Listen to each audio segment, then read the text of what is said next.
跑到左邻右舍都不能睡。请他到派出所。回去派出所讲。哎，不要从那让。后面都不要坐了。那个车子有没有照相？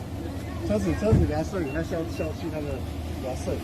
刚不是我拍照了？有你再给他摄影一下吗？对，那你拍。那我不用，我要跟你。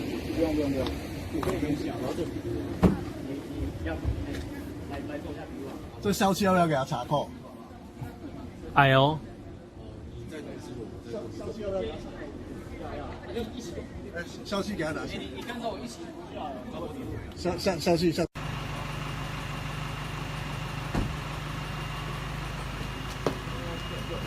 啊！我忘记哦。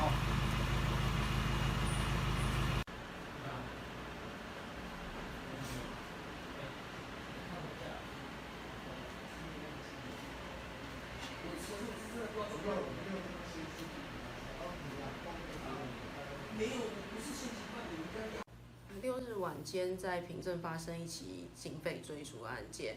那起因是因为一名林姓男子车上吸有工业用硝气钢瓶及气球，在行经环南新德警方路检点时，为规避警方拦查，所以他高速回转。那警方见状也立即骑警用机车尾随在后，并呼叫线上警网支援。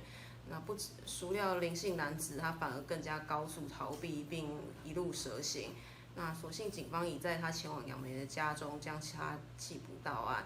那警方在缉捕他的时候，警用机车擦撞一名邱姓机车骑士，造成其左手小指骨折。在送医之后，目前已无大碍。